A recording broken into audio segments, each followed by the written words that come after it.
Okay, welcome back. We have Bacon Bits here. We are waiting on author Nick Cole, who you probably remember as banned by the publisher. We had him on before.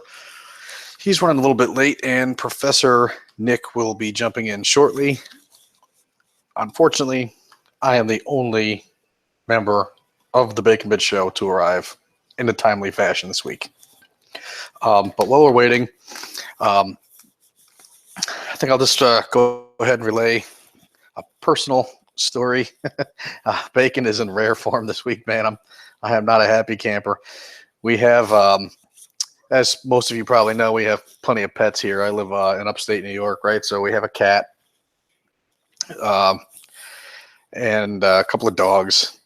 And the flea problem this year in upstate New York has been just really, really bad. And if this bores you, just tune back in 10 minutes. I don't care. Been really bad for us, covered in fleas. And the cat, spends a lot of time in the basement, so we didn't notice how bad it was until it was really out of control. Because it's a fucking cat and it never comes upstairs. But apparently, it had suffered enough flea bites before we caught it to give itself anemia. So I took it to the vet. And of course, the cat has to have a transfusion because it's anemic. So call the one vet sends me to the other vet, which is like a cat ER, and they told me like $400 for the blood and then maybe a hospital stay. So I'm thinking it's not that bad. Drop the cat off. They immediately start the transfusion. It's like a scene from ER for pets. You go in there, they come running out, they grab the cat. It's like urgent because it's anemic, severely anemic, and it's like you're signing forms and you're thinking they got you thinking, Jesus, if they don't do it right now, it's gonna die. And so they take the cat away, and then they bring out this estimate, right? And the estimate's $2,800 on the low end. High end of that estimate around $3,400. So I was torn between just burning the fucking place to the ground or paying that ridiculous bill. So that's where I'm at, waiting for word on the status of said $4,000 cat. And once we figure it out, I guess I'll update you next week. But holy shit, because it's an emergency vet, they just know that they got you by the balls and you're going to pay what they want you to pay. And it just infuriates me. And there's people in there, you go in that door because it's like I said, it's like an ER for pets. You go in the door, there's people crying, and they're just throwing credit cards around, and they know it. They know you're desperate, so they just hammer you. And it's just, I don't know how the hell they sleep at night. So it's got me livid. I am just worked up, really mad. Hey, there's Professor Nick. Hey, how's it going, Bacon Man? How you doing? Good. Heard your story about the, I guess you have some kind of pet story. You're bringing it to the vet. Yeah, $3,800. Wow. No, the vets are insane. We brought our dog. I forgot what it was for, but it was something we thought was minor. And he started throwing up and he wouldn't eat. And the vet was charging $800 a day just to watch the dog overnight, and we kept him at the vets for 3 days, and was like $800 a day. It's insane, but it's like you said, they know that you're desperate and you love your pets. So what are you gonna do? Yeah, what are you gonna do? I mean, the one vet tells me it's a matter of hours because it's so anemic, and so I'm speeding down Route 9 here to get to the other vet, which has cat blood. I don't even want to know where that comes from. I walk in the door and I just grab it because they know the one vet called the other, so it's literally like if it was for people. It's like an emergency room, and they rush out and they grab that. They come back with an estimate and an application for credit. That's what they do. They wait till you're all worked up and they say, "Oh, by the way, here's our charge card that you can open up, and here's a bill for $3,000." I'm like, "You motherfuckers! I can't believe this." I know. I'm so furious. Every time I bring the pets to the vet, it's insane. I'm taking it out on the poor girl. And I'm like, "Look," I said to the doctor, she comes back out to explain everything that's on the bill. I'm like, "Look, you might as well be talking Greek. I don't know what the hell you're talking about. You say they're necessary. Okay, fine. I guess they're necessary. Well, I don't know what this shit is." I'm looking at the thing, so I bring the one bill back to the other vet who referred me there, and I'm like, "Look, does this look right to you, or am I getting screwed? Because I'm pretty pissed." And he's like, "Oh, that seems really high." I'm like, "Well, you're referring people here."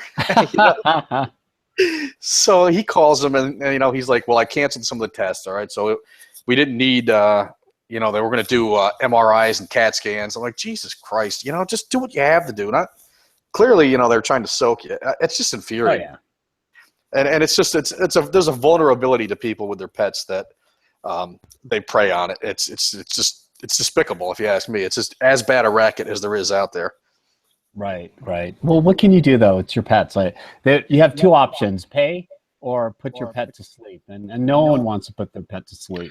No one wants to, and she's a fairly young cat. So I mean, plus it's Kate. I think if I was on the table and the bill was $4,000, Kate would pull the plug on me before this cat. Oh wait, it's a cat. Cats are Yeah. evil. Yeah, just I, put it to um, sleep. believe me. No, I'm kidding, people. She'd say, "Oh, give him a nice bourbon and let's just say goodbye." For $4,000. Oh man. I'll tell you what, Nick. I've lived in upstate New York my entire life, and I have never seen the fleas like this. This Really? it's as bad as I've ever seen it. I've got them. I've got dogs chewing holes in themselves. I've given them 2 flea baths in the last 2 weeks, which is supposed to kill everything for a couple of weeks, and they're still Yeah. scratching. They've got the front line on, which is expensive in its own right. For 2 dogs, it's like $60, and it only lasts a month, so you got to do it every month. And this cat got anemia from flea bites, so she must have been covered before I even knew it. Before I knew how bad it was. Yeah, it's bad. We live near the woods too, so I pretty constantly have like foxes and deers and skunks and stuff like that hanging out in the backyard. So it's not that uncommon to get some fleas, but I've never seen it quite like this. I think what we do, there are a couple of years in Albuquerque when it was really bad, and what we did was we gave our dogs some kind of flea pill, and that seemed to help. Yeah, that'll be next. I've tried everything else. I've tried the baths, the soap, the powder. There's enough poison on this dog to kill a small country, probably. Dog's a biohazard at this point. He's still scratching, so I don't know. It's some kind of super flea designed to annoy the shit out of me or what it is. But Wait, is it Kate's cat? yeah. Well, they're all her cats. I wouldn't have any if it was up to me. Yeah, that violates Guy Code. I was wondering about that. Absolutely. By the way, we're still waiting for Nick Cole. So in the meantime, questions, tweet them at me as usual, baconbit6000@gmail.com. I'll try to answer them. There's no one even on the chat stream. No, I know it's kind of weird. We had a ton of them last week, and now we got virtually nothing going on this week. So I don't know what's I don't know what's happening. Oliver Campbell went up over, I don't know, I think he did a couple of hundred. It's weird with this show. It's so inconsistent. That's why we don't have any advertisers. Hey, there's Nick. How you doing, Nick? I don't know if I can hear him or if he can hear me, but there's Nick. The other Nick, not Professor Nick. Nick Cole. We have 2 Nicks. So can you hear me now? I can hear you now. Yeah, we can hear you. Your video's on. I don't know if you want it to be. Yeah. Let me shut that off real quick. It's a nice purse you have, though. Yeah, wait a minute. What's that purse there? Let's Breaking. Nick Cole goes trans on the Bacon Bit Show. Oh my gosh. Hold on. I'm having settings problems. Settings. iPhone. Oh, see, you're on the phone. That's nice. I like that. I'm going to learn how to do that. There we go. That's the scowl I remember from the last show. So, Nick Cole, how have you been since we talked? It was off. I'm doing good. How about you? You had it off. Nope. Did I have it off? How's that? It was off. It looks like it's back on now. It is still on. I don't know what that purse.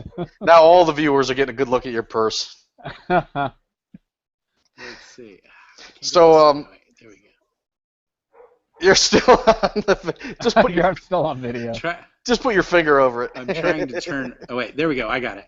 There you go. Is it off now? Yeah, you're off. You're groovy. off. Okay. So how Hey have guys, you how been? you guys doing? Pretty good. Pretty good. So tell me, Nick. I have not been too good. I was curious about that. So what's going on with your Twitter account? You're locked out of it?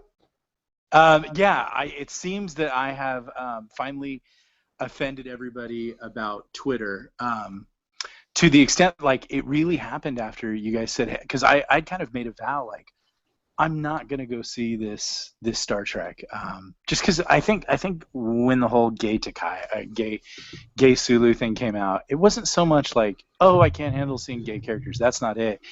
It was that, like, lately I've been watching different TV shows, and like mainly BBC shows. It's the summer. My wife likes to watch those, and invariably in every show there just gets this really awkward, sort of Saint Gay moment that Vox Day will talk about, and I saw it coming from a long way off in Star Trek, and I just said, I'm just going to opt out of this one and catch it in video.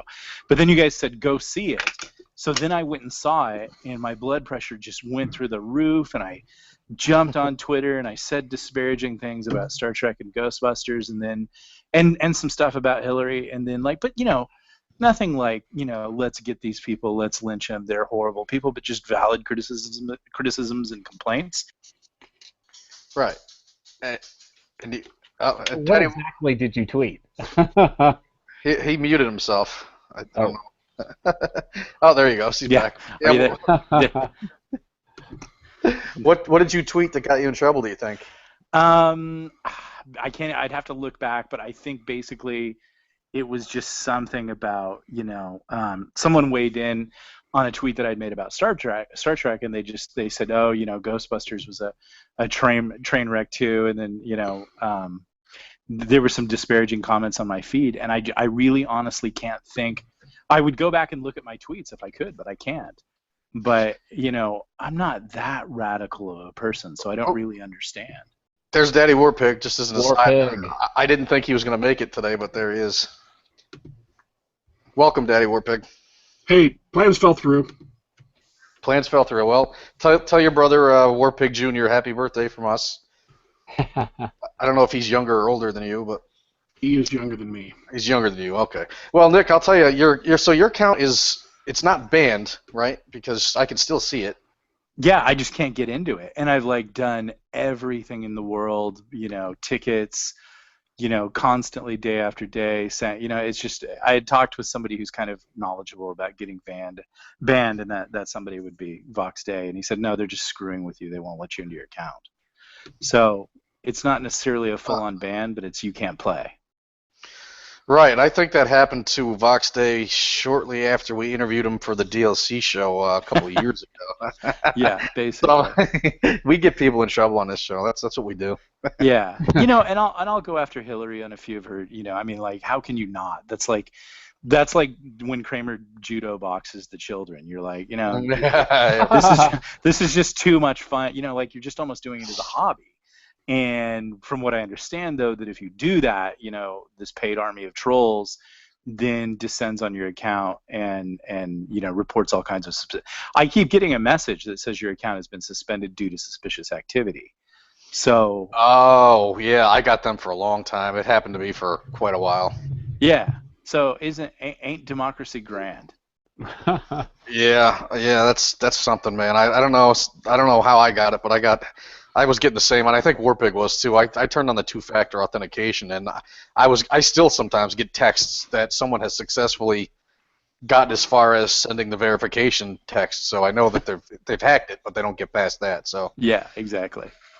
I don't know why, but I'm glad Warpig jumped in because Star Trek was really what was on my mind. I wanted to talk about it last week, but I was holding off on the topic until I could talk to you, Nicole. So I didn't go see it personally because of the gay Sulu thing, and again, not just because it's some anti-gay stance I took, but because it just doesn't make sense. It's out of character. It's not who he is. Even George Takei said it doesn't make sense. But it was clearly. Come on, say it, Bacon Man. Forced agitprop. Yes, that's where exactly what it was. And then Simon Pegg comes out and says that the villain in the movie is very much based on a Trump supporter or a Brexit supporter. Yeah. So I figured. Why would I give this guy $15? He just slapped me in the face and called me an evil villain, and I'm not going to give you my $15. I'm just not doing it. So I decided to skip it. Yeah, I mean that's basically where I was. You just, and from, I work in the Hollywood community. I know Star Trek actors. I actually worked with Walter Koenig once. Everybody that I know has had a bit, on the old shows or an Under 5 or something like that. And it was always taken very seriously, and it was a very, very big audition process to get in there. But as an actor, you kind of watch the trades and you see what's going on. And what initially happened with this Trek is that, once J.J. Abrams got the call to go play for the Yanks and direct Star Wars, he abandoned this. And it was abandoned to his producer, a guy named Robert Orici, who had never actually directed a film.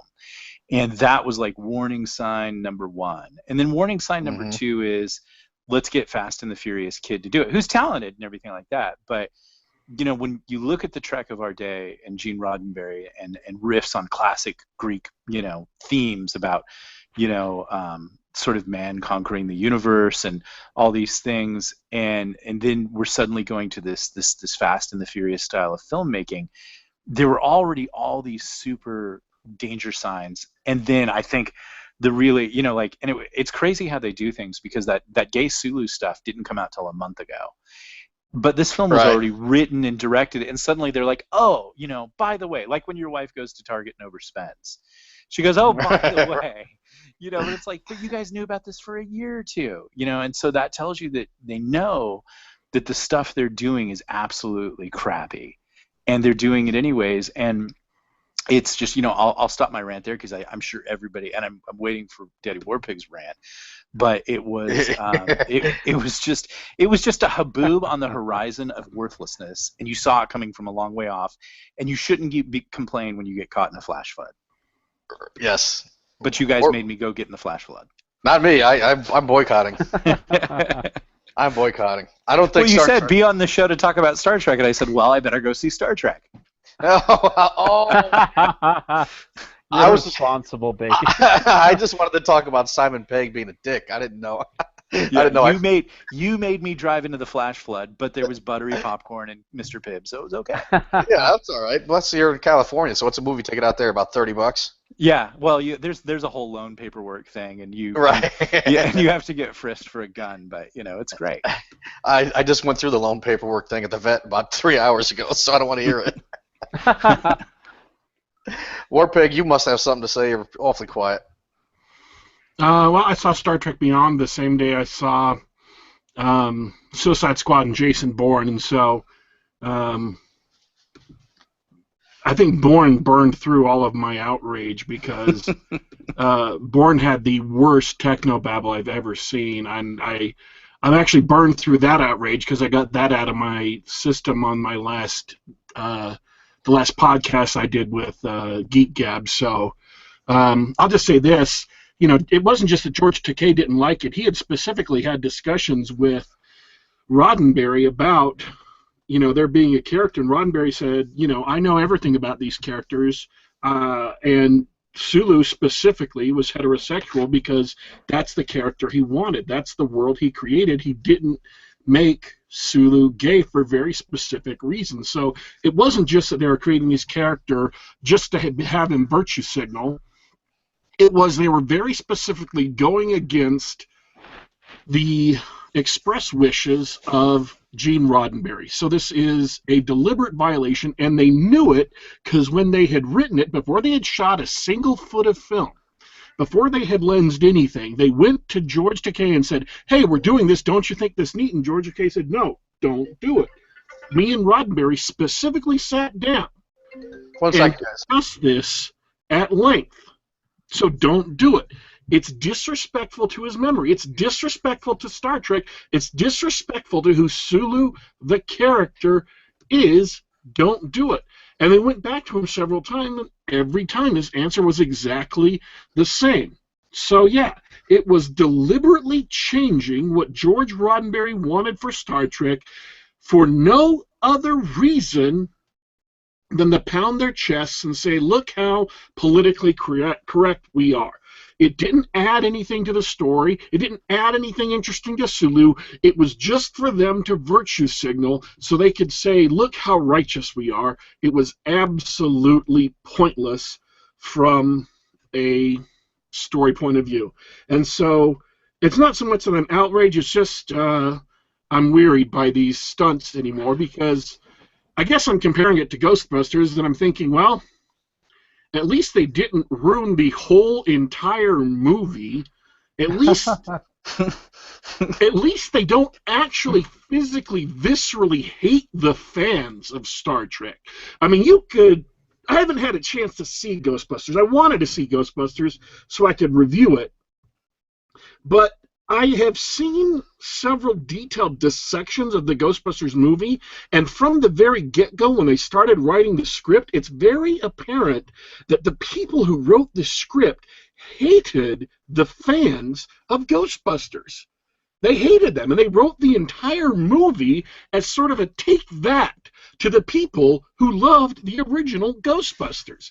And so I'm comparing it to that and saying, well, at least the people who wrote Star Trek Beyond, for all of their bullshit SJW pandering, social justice, virtue signaling, don't actually literally hate Star Trek fans. At least they didn't try to ruin all of Star Trek just to spit in the face of Star Trek fans. Sorry. Sorry, guys, I had to jump out for a second.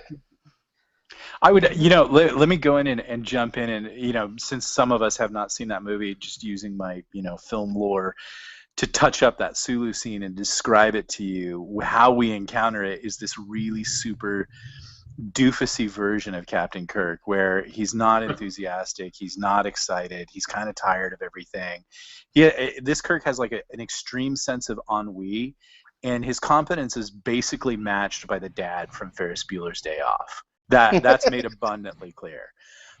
It really is a big 2-hour sitcom with 0 laughs. But anyways, the Sulu being gay moment, they get some shore leave at this mysterious starbase, Yorktown and everything like that, which is ridiculous. And I'll talk about why that's totally left wing too. But they all go off on shore leave. And as one guy said to me, he goes, "Oh, I thought that was Sulu's brother that came up." And this big, hunky, sort of Asian dude who looks like an Asian bear. And then suddenly the camera undercranks, and it goes real slow because because stupid audience, you need to understand this is what it's all about. Now, no, as my wife pointed out, she goes, no one else had families there, just gay Sulu. Not McCoy, not Kirk's mom, who they reference, not Spock's mom. None of these, or no, she died, or Spock's dad. Nobody has any family, including the guy who just basically loses his own relative, which is himself, which is Spock. You think the relatives would come and tell him, no, it's these mysterious Vulcans. Nobody manages to get a family member to Yorktown except gay Sulu, and they present it in this really soft focus, Barbara Walters undercranking the camera, and then it's really telegraphed to let you know that this is super important. And then reaction shot from Kirk, and he gives this really nice subtle nod of like total self-righteous approval. Wow. And I just literally lost the will to live. As someone described, the funniest thing I heard out of the Star Wars movie, and it was totally true, and I enjoyed the Star Wars movie, but this comment was totally true. Someone said that when they first saw the new Star Wars, they said it was like they just took 12-year-old me and raped me. And that's why, and I was kind of, I love Star Wars, but like because of my game history, and some other things, I would say I was more of a Trekkie as a kid, and I really loved it. And so this, that Star Wars wasn't necessarily that for me, but it was in certain ways. But this was just it bore no resemblance to the Trek that we all grew up with, and it really was. I mean, I would go farther than Daddy Warpig, and I would say it was spitting at the fan base. But when you wrap things in sort of this lefty righteousness, I don't know. This is one of those super lefty movies that maybe Ghostbusters was just absorbed all this rage. But there's really a lot of rage that should be directed toward this film. I'm super disappointed to hear that. I mean, I kind of knew it was going to go there, and that's why I skipped it. But and plus, it's like an infection. Once they start doing this stuff with the franchise, they're not going to stop. In fact, it's only going to get worse, especially because it looks like they made some money. Number 4 is going to be worse than this. It absolutely will. Yeah, I don't like the direction it's going at all.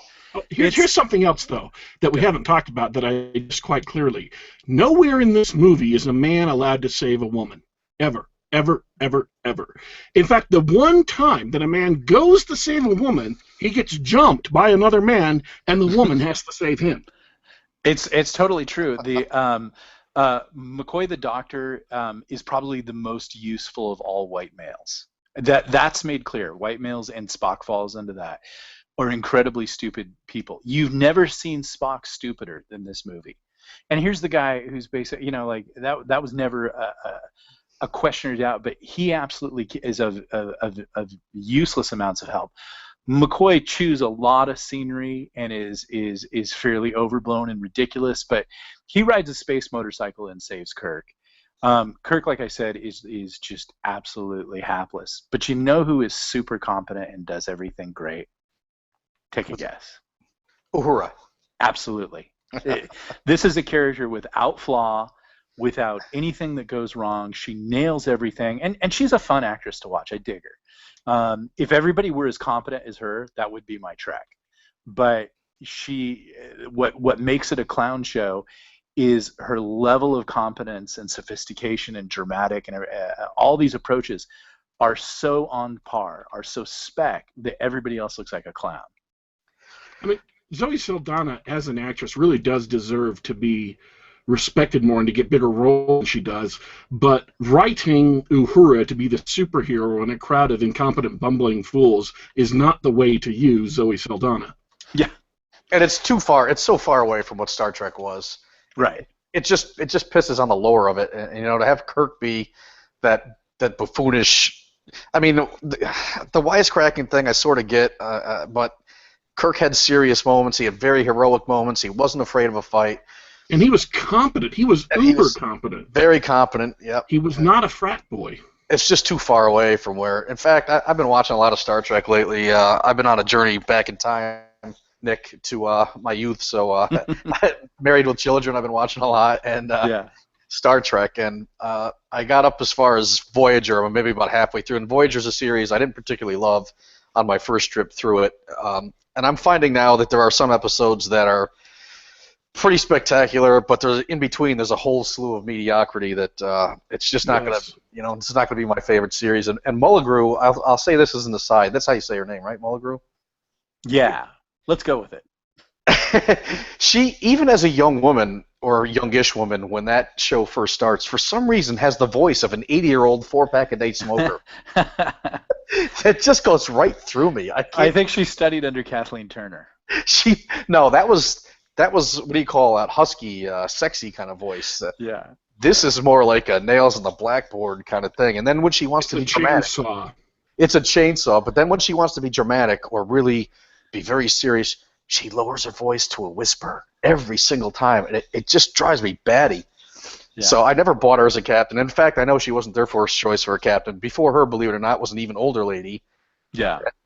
Couldn't, according to the articles I found, couldn't stand up to the rigors of 18-hour filming schedules on Voyager. So she lasted, I guess, about 6 hours into the pilot and quit, walked off the bridge. But like in this movie, there's such a non-identification with anything canon. It really, like, those aren't just the only lefty moments. I mean, like, the whole movie is just rife with leftyism, including, the villain is the big reveal. But, like, I think the things that make it crazy, and what I'm noticing in all these, like, super big superhero movies, or this kind of movie, in about 5 of the last movies that I've seen in the last 2 years, like, basically go see Avengers 2, and that's this movie. In that there's this really beautiful, bright, shining city that has to be saved, but it can only be saved by a team of people. And it's I've been thinking about that over the last 2 weeks, that it's really this super recurrent lefty theme, in that they don't want any hero anymore. They do want a group of heroes, and the group of heroes is always saving the utopian city. And that's what this, and the utopian city is literally in this movie, the Yorktown. It's this just unrealistic globe, and it's fun to watch and everything like that, but the Enterprise is flying, quote unquote, through pools of water, and suddenly there's a Moby Dick moment, and it just, it just goes on and on and on. And then the ultimate summation of, just so that you weren't in any doubt that this is not a hero movie and that Captain Kirk is not a hero, the captain's creed at the end is taken out of his hands and it's given to everyone. And I think Saldana, again, has the money line.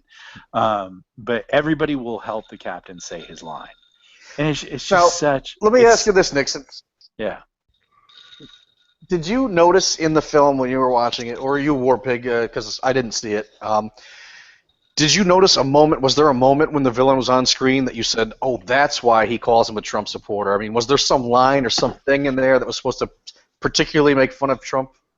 Only that he's a warmonger and that he doesn't believe, and they go to great lengths in this, which I think is again a violation of canon.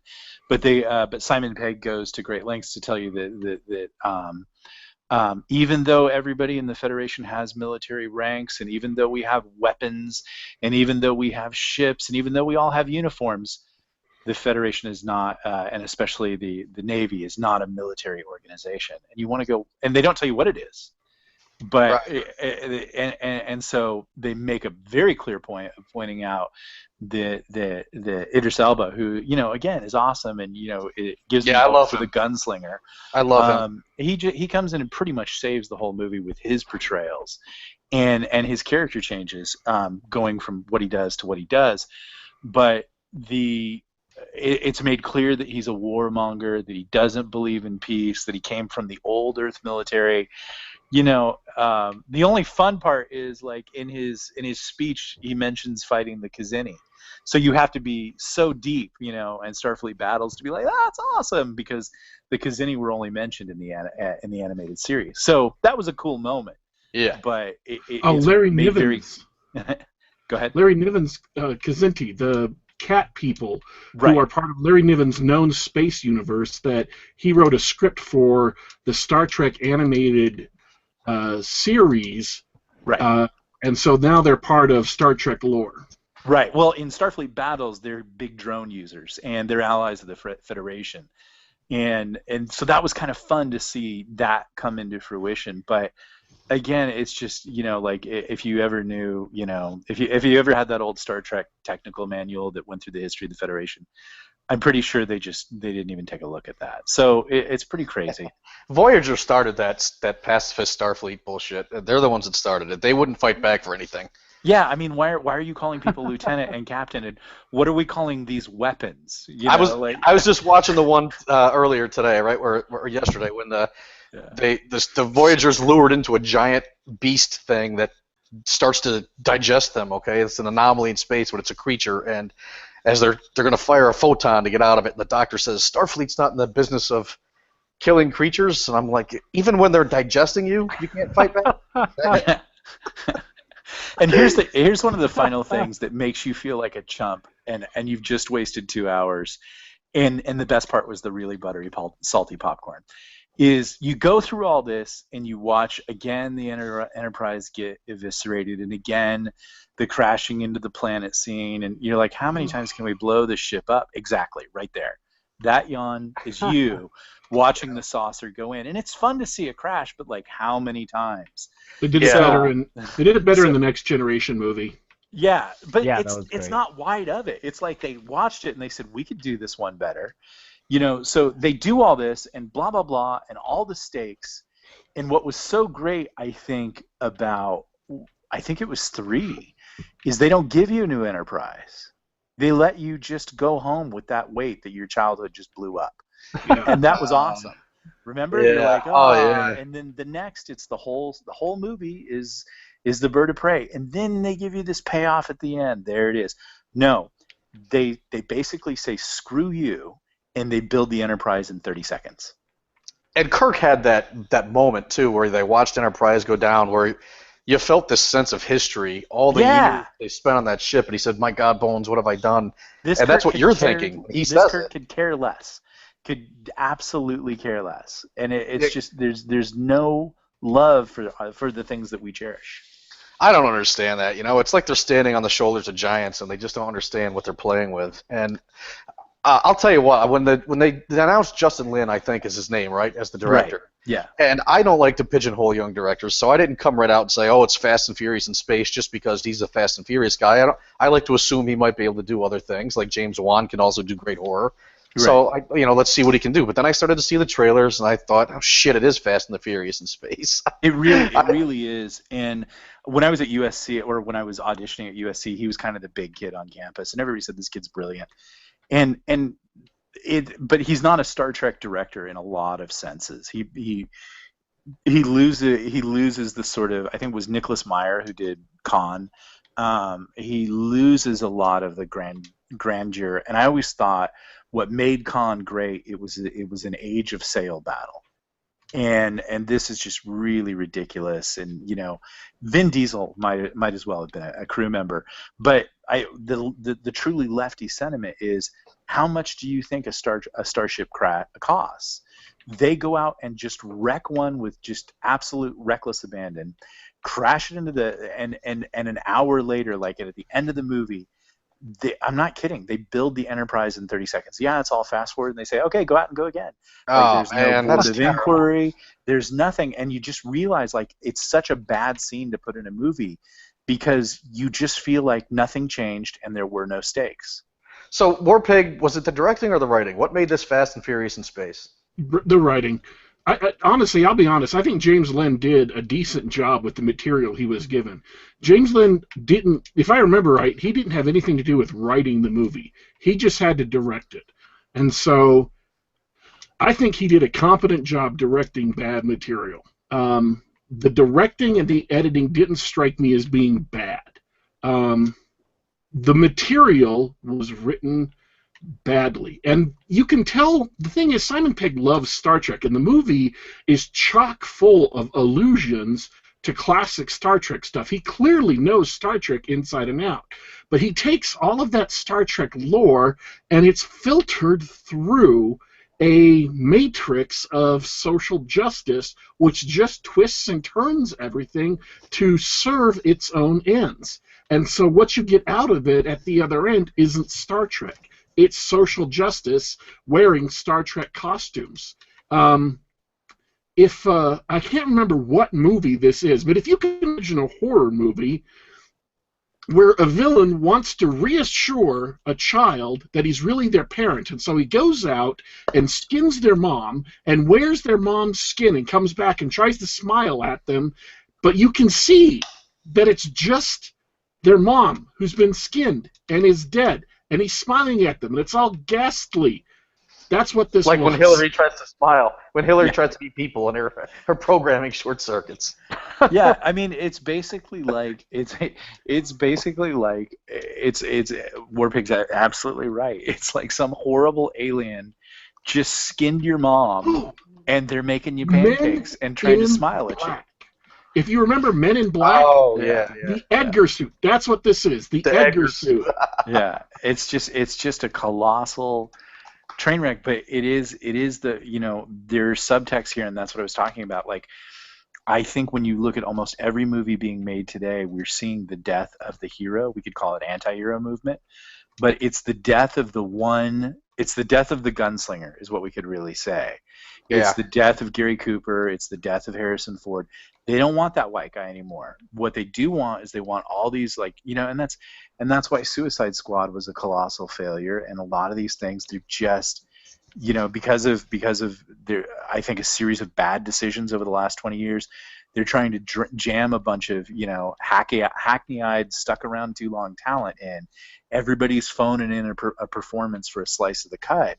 They spend less money, and they get you a film, but like, there's, it's such a convoluted film, because I guess, what I would say in this one is I was struck at one point by the overabundance of arcs. There were several arcs going on beyond, like, even I think in a movie or a book that I write, 3 is pushing it. 3 is an arc. You probably should stick to telling 3 stories. If you pass that and you start telling more, then you're kind of getting into War and Peace territory, which, if you tell somebody who's a creator, you say, hey, you're getting into War and Peace territory, you can immediately tell what kind of egomaniac they are, because the one that takes that as a compliment is the person you need to fire. The person that says, okay, yeah, I'll cut this back. But it was just like jumping around so much. And there were, in all of these characters, it's fun to tell stories. My wife is an opera singer, and she had just sung at the Hollywood Bowl the week before for the original J.J. Abrams Star Trek movie. They had a full chorus and a full orchestra, and so I got to watch that. And that movie is so far superior to this one. I want to see that. Yeah, it's just it's a really great movie, and you get to follow the two stories that are really in that movie, which is Spock and Kirk. And in this one, everybody's got to have a story. Everybody's got to have a moment. I would say, to his credit, Anton Yelchin, you really get in this. Maybe they cut it after he died or whatever, but he actually really comes out and shines a lot in this, and it's bittersweet watching it. Now, let me ask you this: where do you think that this leftist spin from Simon Pegg came from? Because to me, I mean, I've seen, I'd say most of his films, and I don't remember ever stopping and thinking, "Wow, this leftist drivel in this movie." I don't remember him doing that in his other films, unless this is a case of he's just gotten successful enough where he says, "Screw it, now I can be myself and say what I want." I would say it's your eyes. He's from the UK. We as Americans, we don't understand the ingrained left. They don't have conservatives like we do here. Like, even their conservatives are fairly moderate. Oh, Warpig dropped out. Sorry, guys. So they don't. It's the eyes that you look at it. And Stephen King had summed this up. He said, "Listen, if Lewis and L'Amour and I were standing looking at a pond, he would be seeing a range war, and I would be seeing a creepy monster coming out of the pond." And we'd be both looking at the same pond, but that's what we see. So I think what you get with Pegg is you get a kid who watched reruns on the BBC in 1974, and he was just seeing it through that sort of whole lens. And he's not getting our experience, which I think, if we're Westerners, most of us are pioneer-type stock people. We come from people who didn't like it there, and they came here. And most of us kind of live our lives that way. So we basically, gave this to a guy to write the story, and he's your average UK sort of leftist, hate Thatcher kind of kid, whereas the guy who created it was a B-24 Liberator pilot, and dropped bombs on Germany, or maybe it was a B-29, but he was a real dude. Now, let me ask you this too, and this is for both Nicks, because Nick Floor, you watch you're Trekkie like me, right? Oh yeah. Okay. There's only two real Star Treks: the original series and the Next Generation. I don't know what the Voyager is. What is that crap you're watching, Bacon Man? Voyager's it's a hit and miss show, mostly missed, but I do really love the Doctor. I think he's a great character that should be brought back. But here's my question for you. When I talked about the leftist spin in the new Star Trek, when Pegg went on his rant about how I was a Trump guy, I got a bunch of DMs from a segment of Trek fans that told me I should have expected this, because Gene Roddenberry is definitely a socialist. And his show is definitely about, the original Star Trek is definitely about the success of socialism. And I don't think, unless there's a quote somewhere where Roddenberry says, "I'm a socialist," I don't get that same message or vibe from the original Star Trek. Did either of you get that? No, I don't. I didn't get that. They did. I know that Gene Roddenberry experimented with a lot of different social issues. You had minorities on the crew. You had the first interracial kiss. But so I mean, I know he experimented with social issues, but I don't see socialism per se in the series, either the old one or the Next Generation. I would say, that your average, like, the problem that we always get with the left now is the revisionist history. And it's just a matter of time before they tell you that, George Washington was out loud and proud, and Abraham Lincoln, liked to wear his dresses, and, like, that's what they do now. They'll take the smallest thread, and they'll try to revise it. Now, in the original Star Trek, Thomas Jefferson was an atheist. That's what I hear. Yeah. Regardless of all the things that he said, about the Bible and having a creator and writing all that. But I think now, interestingly, in the original Star Trek, in maybe some of the first early episodes, there is one where Kirk says, "We don't have money anymore." That was a common sci-fi trope. And I think what they were talking about at that time is, we don't have paper money. We do this sort of credit banking system and blah, blah, blah. But they did have to kind of go in and touch that up later. But do I think that Roddenberry was a socialist or whatever? No, I don't think. I don't know that he was a diehard conservative, but I know that he was a war hero. I know that he was an American Airlines captain.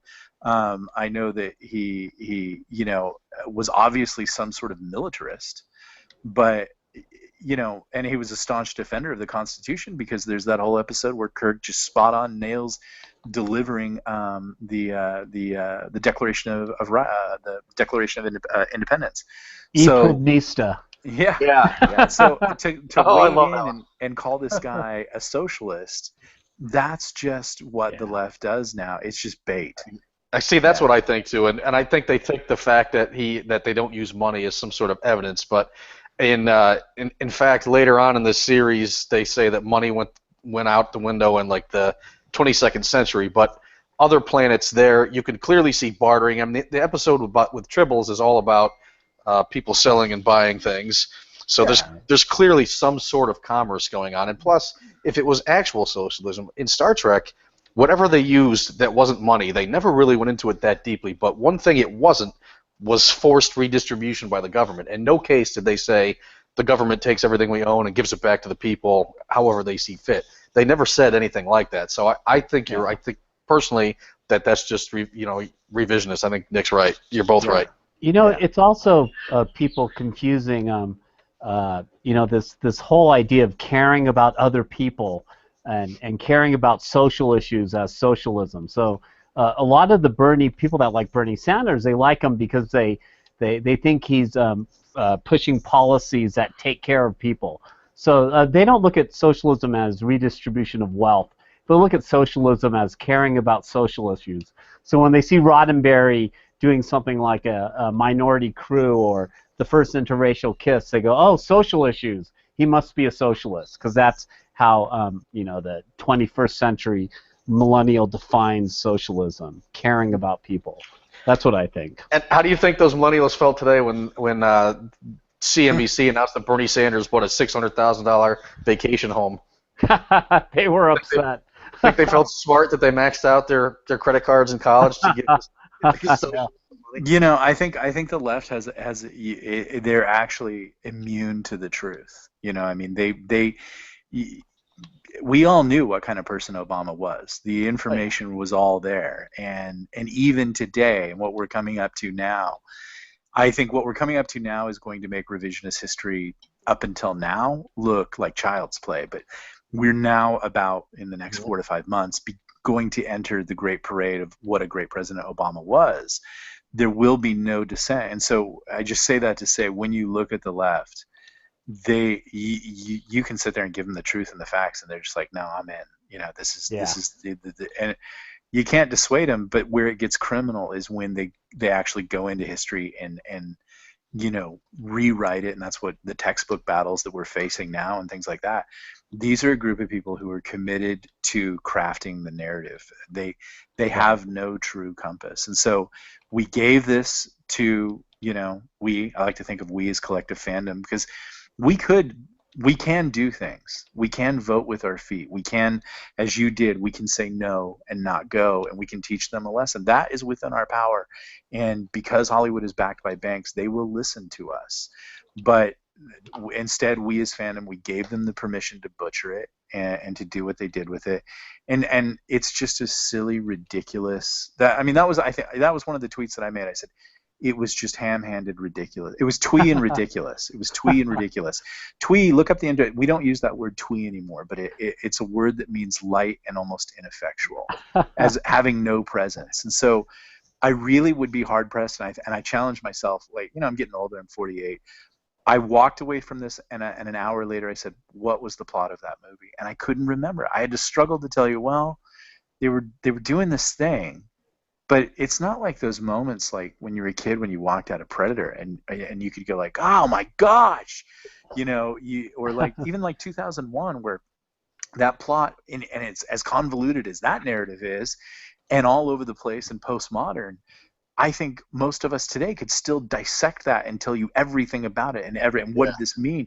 This thing, you couldn't remember what it was about. It was so much bland oatmeal. I could probably sit down and with a pen and paper and hammer you out a fairly accurate reproduction of the Dirty Harry script. Yeah, exactly. And we really have lost great filmmaking for a season in our lives, because agenda filmmaking is coming in. Like I said, the reason I did not initially wanted to see this, I think I saw, let's see, I saw Call the Midwife, I saw Downton Abbey, I saw, what were the other two shows? The Paradise was another, and Broadchurch. And in each of these shows, one's about a murder, one's about some girls delivering babies in the 60s, and another is, you know, rich people in England. All of these shows are about other things. But at some point, you can literally hear the train brakes in the distance as they stop everything. They call out to the set, everybody hold on. This is an important moment. We're doing gay stuff. Never mind that it's, you know, the 1920s or the 1950s, or there was one that I like 3 period pieces, and they've just jammed in this gay agenda, and every good character in the show goes, that's the way it is. There's no shock or outrage, and you're like, I'll tell you what, my dad was a pretty good guy back then. His mouth would have hit the floor if those two people would have done it, and that was the average thing. But they make it seem like, no, it was no big deal. We were always gay.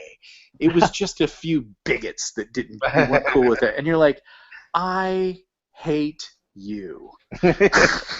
Enough.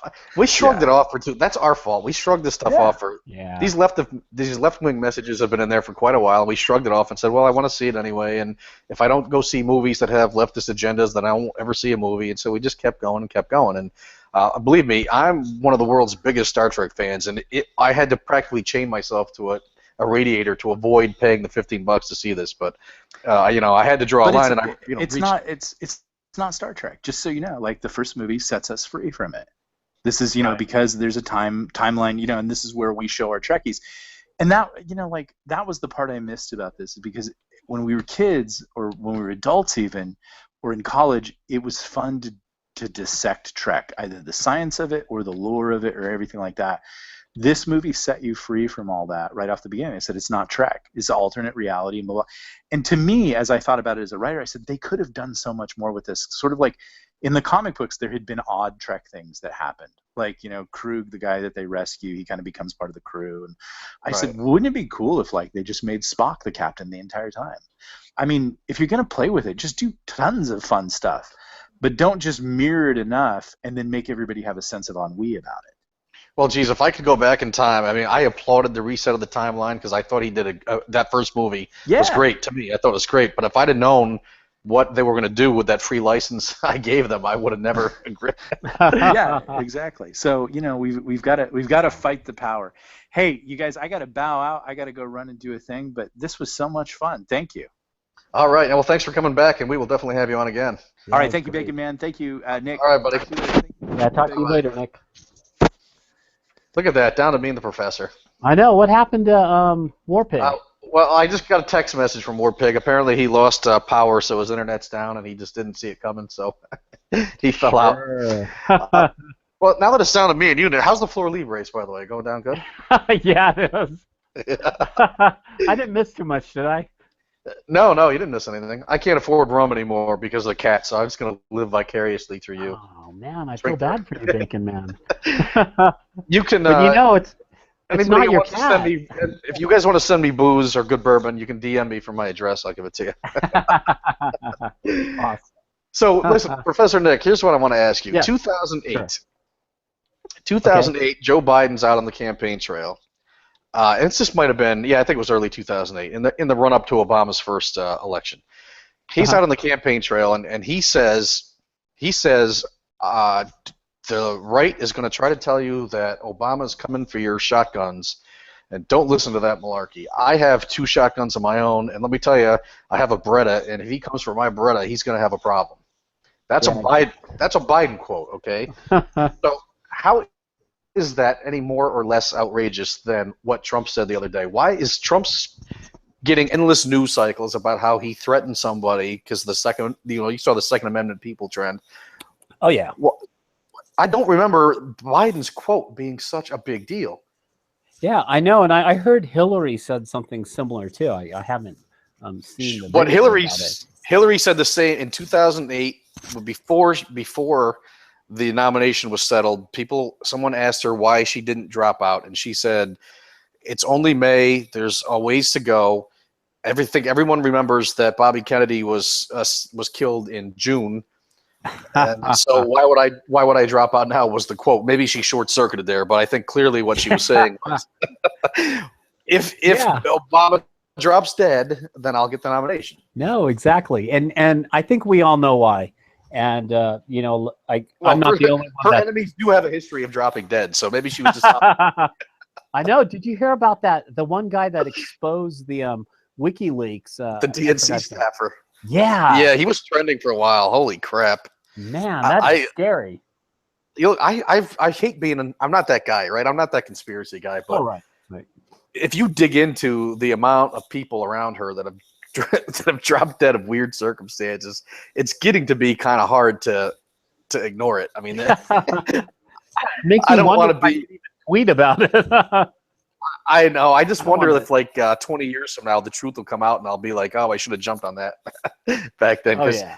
I mean, that and her health. I mean, okay, the people dying thing is a kind of a fun little conspiracy to talk about, but there is something wrong with her. I've seen now 3 instances where someone had to help her up, hold her up, help her upstairs, or where she just looks like she's talking about it. You remember with McCain, it was a big deal. You know, this guy, I think there's something wrong with his health, and they kept asking for McCain's medical records. And with Hillary, we have actual pictures, and you're right, I've seen 3 with her needing help, and the media isn't even focusing on that. It just shows the incredible bias of the media. And but to go back to your question, why isn't the media focusing, or why didn't the media focus on those questions? It's because they love Obama and they hate Trump, and I think Trump is winning in their internal polls and whatever computer models they have that track whether he's ahead. I think they're worried. They know that current polls show Hillary ahead, but I bet their internal polls are showing that she's in trouble. Well, I think she is in trouble because, for one thing, I think if you remember 2 weeks ago when they made such a big deal out of that last poll, is because Hillary had pulled ahead in some of the battleground states. For example, Pennsylvania, which hasn't been won by a Republican since '88. They said Hillary's got a significant lead there, which turned out to be a convention bounce, and now Pennsylvania is back within the margin of error. So I think they're thinking, oh crap, this isn't turning out the way we hoped it would. We'd hoped he'd be dead in some of these states by now. In Florida, he's hanging on in Florida, and I haven't seen any New York polls, and New York tends to really go left anyway. But because he's from New York, I don't know. I kind of hold out hope maybe he can carry it. Well, I guess we'll see. Yeah, but it's the media covering for her, and it's so blatant. I think that the one picture of the terrorist's father behind Hillary Clinton, that should have received a lot of press, because if it was Trump, the press would have killed him by now. Well, look. Oh, by the way, guys, Daddy Warpig jumped back in. I guess he must have returned. Power returned to the Casa de Warpig, huh? No guarantee it won't go back again. No guarantee it won't go out again, but it's back for now. All right. We need the Warpig rant. We do need the Warpig rant. But before we change the subject, Nick, I want to get back to this because don't you find it highly unlikely that someone who, if he wasn't on a watch list before, he's got to be now, the father of a terrorist. We're talking about a kid who shot up a gay club, who was expelled from school for cheering 9/11. His father gets front row right behind a presidential candidate and stands there in all of the photos. How in the hell did he get in there? Well, there's no way you get on the stage of the presidential candidate without the Secret Service knowing you're there and vetting. Oh, I know. So what's the deal? What is that guy doing there? And first of all, you remember what happened when David Duke said he was going to vote for Trump, right? The media ran with that all day long. Right. But here's the father of a guy who not 4 months ago killed, I don't know how many people, 40 people, endorsing Hillary Clinton and saying he's a lifelong Democrat, and nothing? Yeah, nothing. You couldn't find a story about it. You had to dig to find a story about it. Right. I remember Breitbart covered it. It didn't trend on Twitter. It wasn't. What's the deal? I tell you, they're covering for Hillary because they know this would have sank her in the polls. And why is no one concerned that guy got that close? How did he get in there? Yeah. Now, here's the thing. Not only is she lax in national security with the whole email server scandal, she's also lax in personal security. So, the press should have jumped on the whole security issue, but they're not, because they have to cover for her, because they are seriously worried that Donald Trump will become president of the United States. New batch of emails today, right, obtained from a Freedom of Information request, and they show Hillary Clinton asking her aide, what's her name, Abdina Huma, to they try to hook up one of her billionaire donors to the Clinton Foundation, get him an audience with diplomats in, I think, Lebanon or something, because he's got major business interests there. Right. And nothing, not a peep. A clear pay-for-play scam. Couldn't be laid out any better than it was. There couldn't be any more evidence that it's pay-to-play, and nobody gives a shit. Yeah, don't you think the bias, this election cycle, I know it was bad in 2012 with Romney and the binders full of women, and Romney wants to kill Big Bird, but don't you think this election cycle is the worst you've ever seen? It's worse than I've ever seen it. In terms of the media covering. There's no such thing as bias anymore when it comes to Donald Trump. It's not bias anymore. It is, and somebody writing for the New York Times on their staff openly declared this. They have said that they're not even pretending to be impartial anymore. That it is no longer the job of the media when it comes to Donald Trump to pretend to be impartial. That is the job of the media to stop Donald Trump. That stopping Donald Trump is more important than anything else. And so there is no media bias. The media is now an anti-Donald Trump organization. They are a political action group. That is their job, to say and do whatever they can do to stop Donald Trump. I'm not exaggerating. No, they I said agree. this in the pages of the New York Times. I know, it's and what's funny is, shouldn't the people be upset about this? I know we're upset about it, those of us that lean right, but doesn't the left worry about this? It just blows my mind that no one else is worried.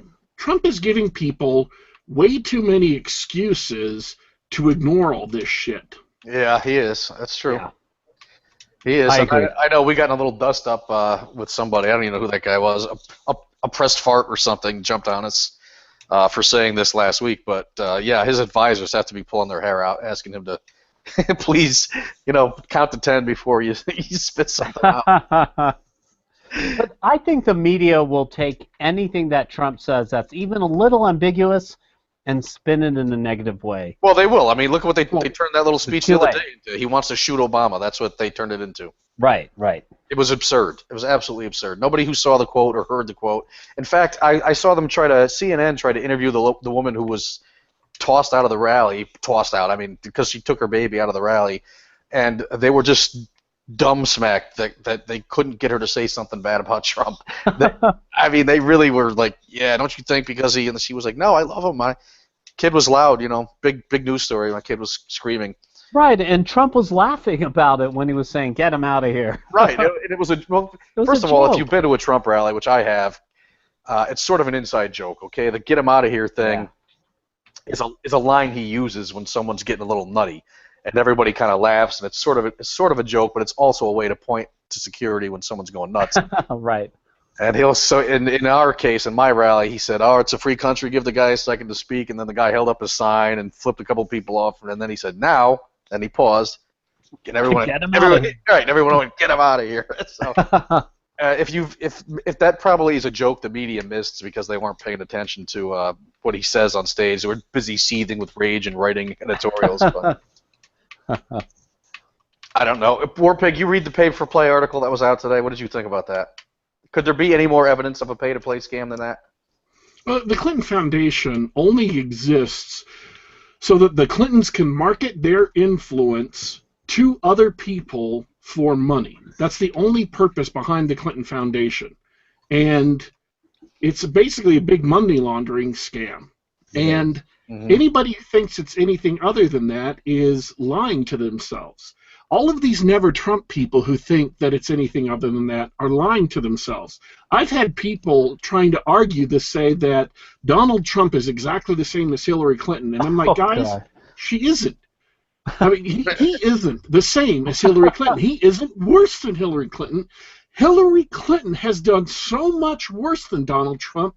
The only thing you can say is, well, we don't know what Donald Trump will do. Fine, you don't know what Donald Trump will do, but the fact of the matter is, we know that Hillary Clinton abandoned people to die in Benghazi.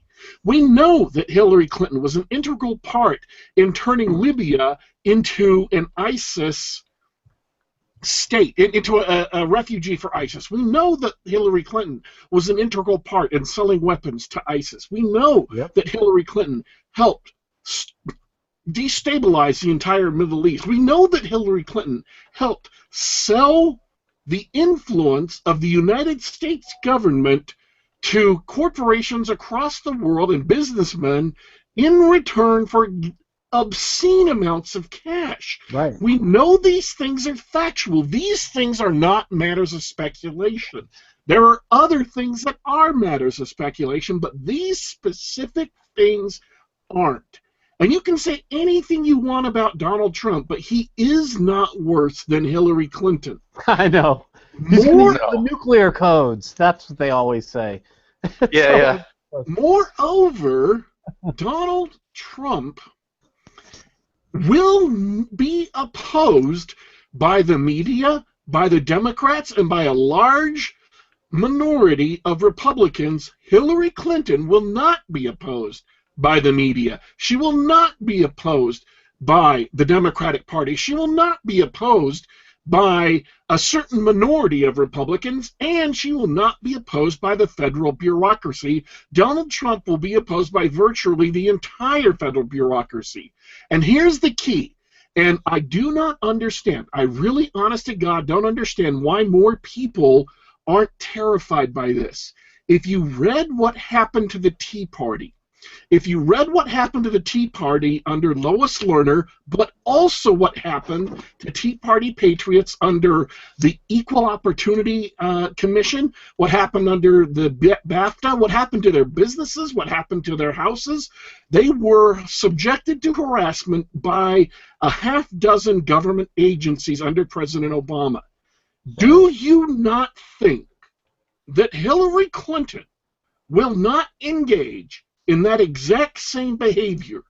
You are putting Hillary Clinton in charge of the FBI, the NSA, the CIA, the IRS, ATF, the IRS, the Equal Employment Opportunity Commission, the Bureau of Land Management. You are putting her in charge of every single government agency and giving her, as president, nearly untrammeled authority, not just to sell access to other people for money, but to use those agencies to harass and to make their lives a living hell of opponents in the media and in private lives. You will see, under Hillary Clinton, a drastic and horrific increase in abuse and harassment of anybody who catches her ire, and as president, virtually no one will oppose her.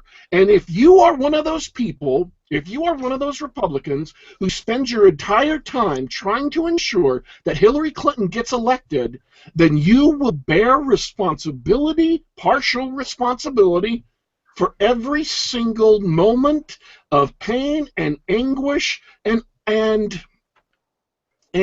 suffering that these people go through. It will partially be your fault because you helped her get elected. Amen, Daddy Warpig. Yeah, you know what's that's funny, good. though? You know what these people say?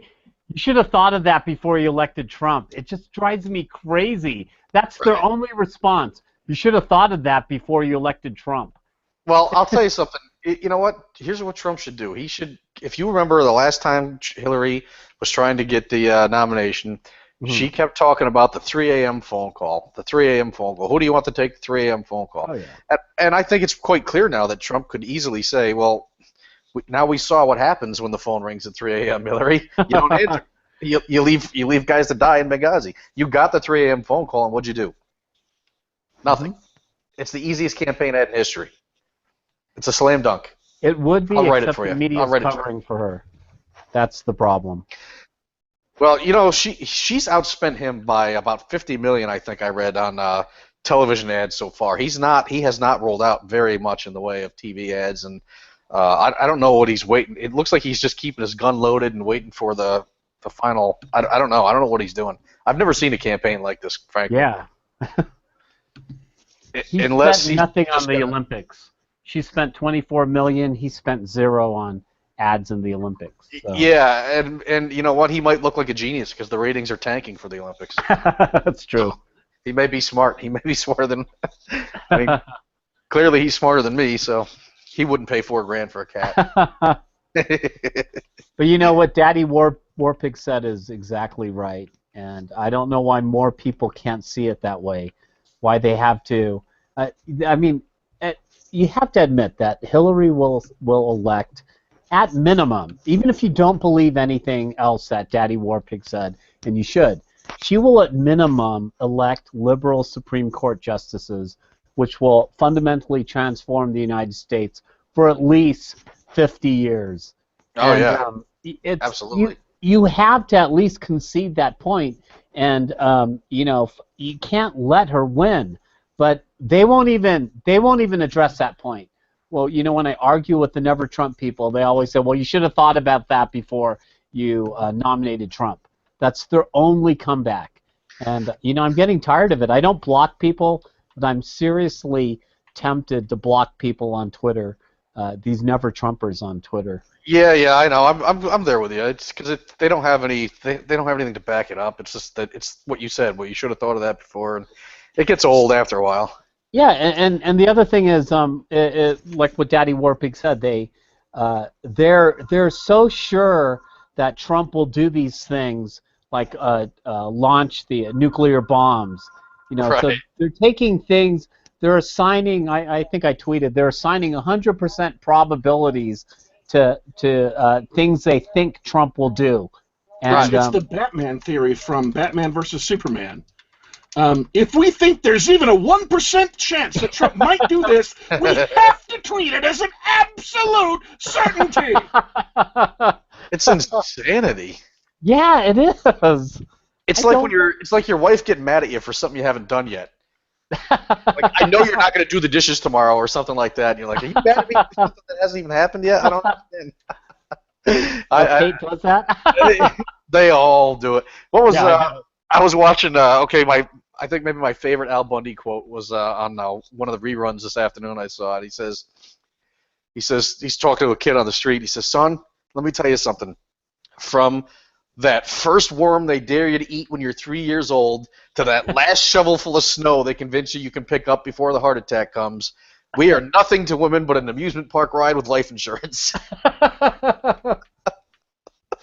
Oh man, you couldn't get away with half of what they say in that show anymore. I tell you, I love it. I'm gonna order a Polk High football jersey and wear it to my fantasy football draft. My big fantasy draft coming up, Professor, September 4th. Okay, I'm You gonna got- play this time. You you're gonna got me doing it, yeah. We should join. I don't know if there's enough because so many nerds listen to this show. I don't know if anybody else will do it, but we should try to. We could create a league just for fun, like a Yahoo league or something. But we'd need at least 8 other people to get in on it. Okay, yeah, let's do it. And then Should we be just able to find 8 people. we could have an online. We'll just do an online draft. We draft in the room together. We have like a draft board, the whole thing. I've been with the same group of guys for like 10 years. Okay. But we can do an online draft to where we would just pick our guys and we wouldn't actually talk about it. But yeah, let's try to plan that. See if we can find 8 other guys to do it. Yeah, I'll do it. Okay, before we go, I just want to say one thing, because I ran into this one guy, and sometimes I get DMs like this on occasion too, and I usually don't answer them because they generally just irritate me. But a couple of days ago, that guy, Stardust Ancient, I think his name is, he says to me, I tweet about politics too much. And he's gonna have to unfollow me, and I'm like, all right, I ignore it. And then so today he says, well, I told you what would happen, and you keep tweeting about politics, I'm gonna have to unfollow. So I just gotta, what? You gave me a warning. Here's the thing: don't fucking tell me what to tweet. I'll tweet whatever the fuck I want. If you don't want to follow me, don't follow me. I don't care. I don't measure my self-esteem based on how many followers I have. I don't make any money based on the number of followers I have. Don't follow me. But don't tell me what to tweet because it drives me insane. I mean, here's the deal. I tweet about sports, I get nothing. I tweet about movies, I'll get 1 or 2, or if WarPig retweets it, I'll get a hefty 20 or 30.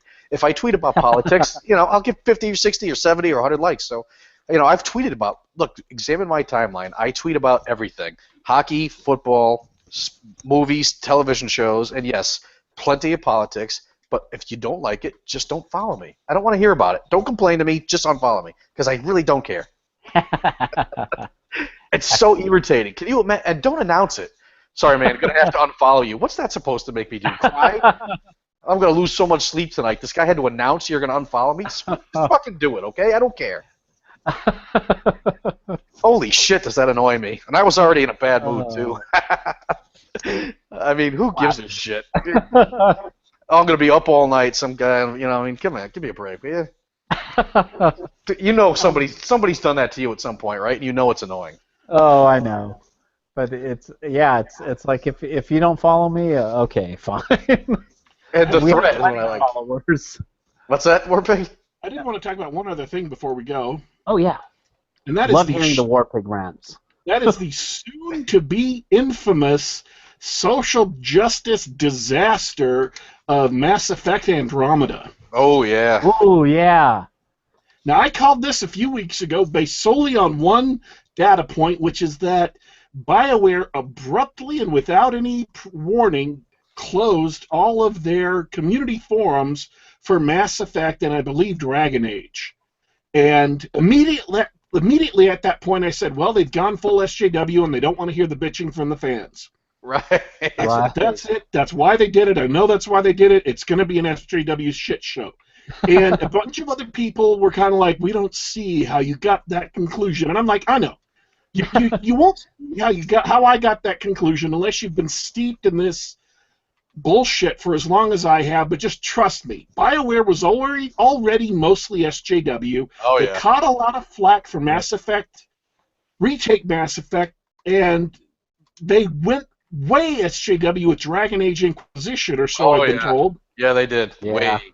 And they've only gone more SJW because that's how things go over time. You get progressively more SJW. So they shut down their forums so they didn't have to hear the bitching. Plus, I'm betting, I have heard from sources that they have lost a lot of their creative talent, and so I'm betting that the game is going to be shitty anyway, even without the SJW overtones.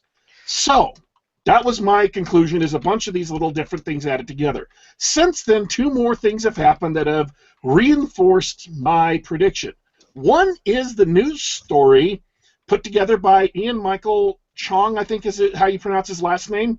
Oh, Please yeah. don't accuse me of discrimination if I have pronounced it wrong. Discrimination. Um, Yeah. I was going to have to start calling you Asian Nick a little while ago. We had 2 Nicks on the show. He wrote an article about how one of the designers of the game is just full-on racist against white people.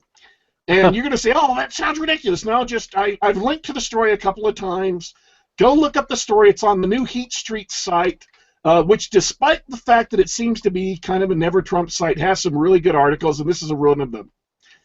This guy is a nutburger. He is way, way anti-white. He's tweeted a bunch of racist stuff about how much he hates white people and how terrible white people are and stuff. So he's one of the main designers of Mass Effect Andromeda. And so, yes, Sweet. It looks like it's going full sock just, which means it's going to be a sock just shit show. But wait, there's more. News I just found out today, which apparently broke on Kotaku in Action, and I caught in my feed today as I was trying to help somebody figure out if they'd been shadow banned or not. A social justice warrior who is a, well, pretty mediocre writer who has gained fame solely for being pushing social justice, because that's what mediocre writers do. They try to gain fame by pushing social justice. Right. This is the writer who loudly announced in the pages of The Guardian that people should, for 1 year, not read anything written by white men. Oh, God. This is the writer who called brother. all of Gamergate in general, and me as a person in specific, terrorists. Person known as N.K. Jameson, who was part of the reason why Vox Day got supposedly kicked out of the SFWA, was his contretemps with this person. A person by the name of N.K. Jemisin is the author of the prequel tie-in novel to Mass Effect Andromeda. Oh, Which brother. confirms that, yes, Warpig is right.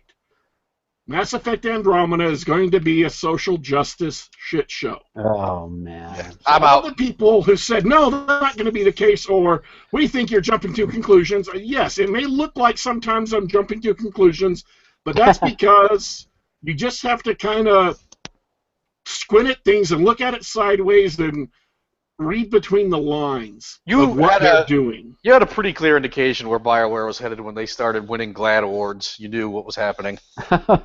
That's when you can tell an organization's going off the deep end. Dragon Age 2 winning GLAAD awards. Here we go. And then Mass. So I'm out. I'm just gonna buy it. Yeah, I'm not going to buy it either. I'm fine with that.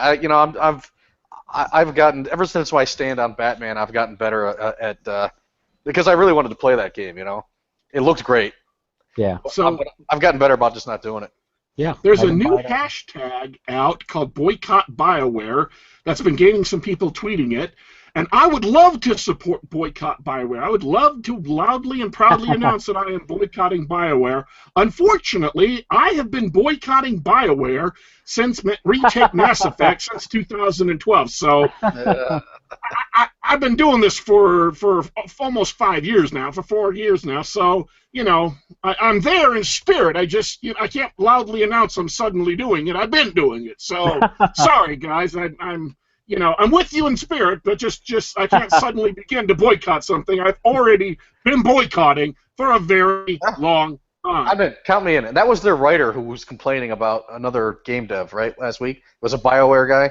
It was a BioWare guy who was getting all up in a high dudgeon. I don't know if it was the same BioWare writer that got written up on Heat Street. I don't know if it was the same person, but it was a BioWare writer who started screaming at an Ubisoft writer and then went running to Polygon Yes. to whine some more. Right. So there's BioWare for you in a nutshell. Just leave them, scratch them off your list if you care at all about trying to stop the flow of this stuff. Eventually you got to take a stand, man. And we just don't do it very often. But Here's the thing, folks. Here's why you should boycott BioWare. I'm not telling you to boycott BioWare because of their politics. I'm not telling you to boycott BioWare because the writer is racist. I'm telling you to boycott BioWare because they've gone full social justice and they're just going to make shitty games. yes, The good people have fled the company, and if you give them your money, you're going to get screwed. They're going to make a shitty game, and they know it. The reason why they turned off their user forums was not because they didn't want to get static over their politics, because they would love to get static over their politics.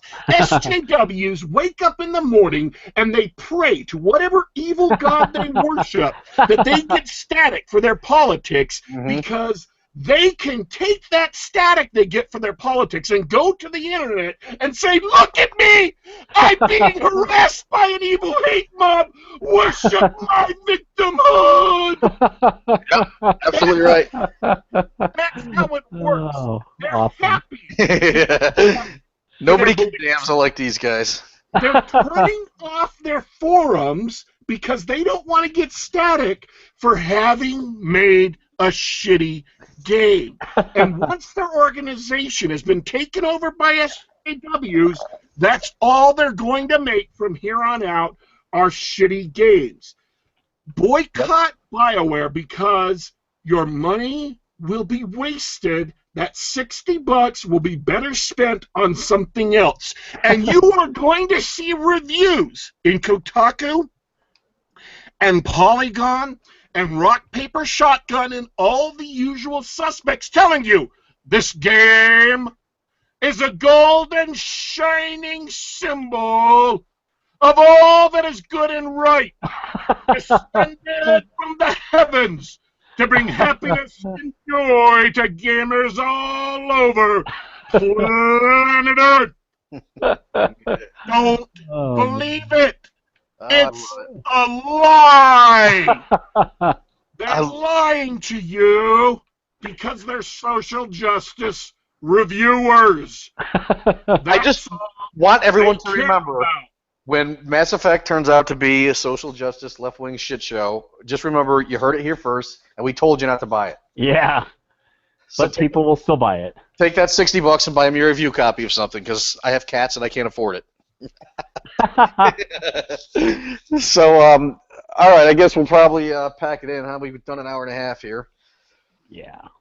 Okay. So we will see you all next week. I don't have a guest yet, but we're going to get one, and maybe Warpig will get me another one. He's good at that. He got me Nick Cole. Or maybe Professor Nick, you come up with Ash. Maybe you can come up with something else. Okay. I'll look for someone. Or I might be doing a. You might see me on Fox News in a standoff at the vet's office where I'm trying to burn that fucking place to the ground. So, if that's the case, just turn on the news. I'll be on there. Okay. All right, thanks guys. I'll see you all next week. All right. See you guys next week. Bye. Bye.